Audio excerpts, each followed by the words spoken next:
Hello, ఈరోజు ఈ వీడియోలో మనం తెలంగాణ ముఖ్యమంత్రి శ్రీ రేవంత్ రెడ్డి గారు తన పొజిషన్ని మరింత బలపరుచుకునే దిశగా అడుగులు వేయడం జరుగుతుంది.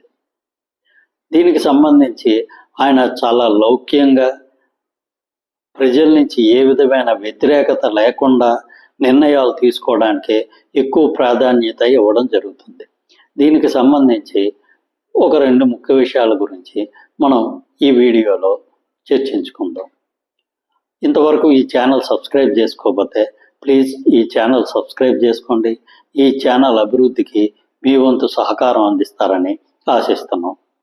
ముందుగా అతి త్వరలో తెలంగాణలో ఈ సమ్మక్క సారక్క జాతర అనేది చాలా భారీ ఎత్తున ప్రారంభం కాబోయే అవకాశం ఉంది. ఆల్రెడీ దీనికి సంబంధించిన డేట్స్ కూడా రావడం జరిగింది. అక్కడ అవసరమైన నిర్మాణ కార్యక్రమాలన్నీ చాలా భారీ ఎత్తున జరుగుతున్నాయి. కాంగ్రెస్ ప్రభుత్వం తరఫున ఉన్న ఇద్దరు మహిళా మంత్రులు సీతక్క గారు, కొండా సురేఖ గారిని శ్రీ కేసీఆర్ వద్దకు పంపించి సమ్మక్క సారక్క జాతరకి హాజరు కమ్మని ఆహ్వానం పంపించడం జరిగింది. ఈ మధ్యకాలంలో మనం చూస్తూనే ఉన్నాము.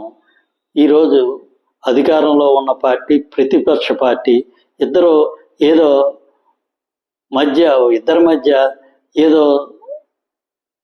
పగలు ప్రతీకారాలు ఉన్నట్టు ఒకరి మొహాలు ఒకరు చూసుకోకుండా, ఒకరి దగ్గరికి ఒకరు వెళ్లకుండా చాలా వరకు ప్రవర్తించడం జరుగుతుంది. కానీ ఇక్కడ రేవంత్ రెడ్డి గారు, కేసీఆర్ గారు ఓడిపోయినా ఆయనకి ప్రజల్లో కొంతవరకు గౌరవభావం ఉందని దాన్ని గమనించి ఆయన్ని ప్రత్యేకంగా ఆహ్వానించడం జరిగింది. దీనివల్ల ప్రజల్లో రేవంత్ రెడ్డి గారి మీద కొంతవరకు సానుకూల దృక్పథం పెరిగే అవకాశం ఉంది. ఎందుకంటే ఈరోజు తెలంగాణలో కొంతమంది ప్రజలు కేసీఆర్ని అభిమానించే వారు ఉంటారు. ఆయనకి అవసరమైన గౌరవం ఇచ్చినట్టుగా ఇక్కడ రేవంత్ రెడ్డి గారు ప్రవర్తించడం జరిగింది. దానితో కేసీఆర్ గారిని అభిమానించే వ్యక్తుల్లో కూడా కొంతవరకు ఈ రేవంత్ రెడ్డి గారి మీద సానుకూలత పెరిగే అవకాశం ఉంది.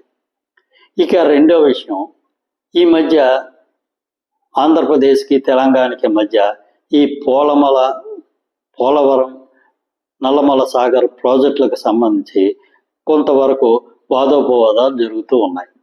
దీని మీద రేవంత్ రెడ్డి గారు స్పందిస్తూ, నాకు పంచాయతీలు ఏమీ అవసరం లేదు, మా రాష్ట్రానికి కావాల్సింది నీళ్లు మాత్రమే, ఆ నీళ్లు ఎలా తీసుకురావాలి, తెలంగాణకి అన్యాయం జరగకుండా ఏ విధంగా చెయ్యాలి అనే దాని మీద ఆంధ్రప్రదేశ్ రాష్ట్ర ప్రభుత్వాధినేతలతో నేను చర్చించి తెలంగాణకి ఉపయోగకరంగా ఉండే రీతిలోని నిర్ణయాలు తీసుకోవడం జరుగుతుందని ఆయన పత్రికా ముఖంగా తెలియచేయడం జరిగింది. ఇది కూడా చాలా వరకు రేవంత్ రెడ్డి గారి మీద సానుకూలతలు తీసుకొచ్చే అవకాశం ఎక్కువగా ఉంది. ఎందుకంటే ఈరోజు రెండు రాష్ట్రాలు విడిపోయిన తర్వాత ఒకదానికొకటి సహకరించుకుంటే రెండు రాష్ట్రాలు కూడా అభివృద్ధి చెందే అవకాశం ఉంది. అటు ఆంధ్రప్రదేశ్ ముఖ్యమంత్రి అయినటువంటి శ్రీ చంద్రబాబు నాయుడు గారు మొదటి నుంచి చెప్తూనే ఉన్నారు, మీకు ఎంత వాటర్ కావాలంటే అంత వాటర్ తీసుకోండి, ఎన్ని ప్రాజెక్టులు కట్టుకోండి, మీరు కిందకు వదిలిన వాటర్తోనే మేము ప్రాజెక్టులు కట్టుకుంటాము అని చెప్తూనే ఉన్నారు. ఈ దిశగా కూడా రేవంత్ రెడ్డి గారు ఆలోచన చేయడం అనేది చాలా వరకు రెండు రాష్ట్రాల ప్రజలకి ఉపయోగకరంగా ఉంటుంది. అదేవిధంగా రేవంత్ రెడ్డి గారి పర్సనల్గా ఆయనకు కూడా చాలా వరకు ప్రయోజనకరంగా ఉంటుంది. Thank you. ఈ వీడియో నచ్చినట్లయితే ఈ ఛానల్ సబ్స్క్రైబ్ చేసుకోండి. Thank you very much.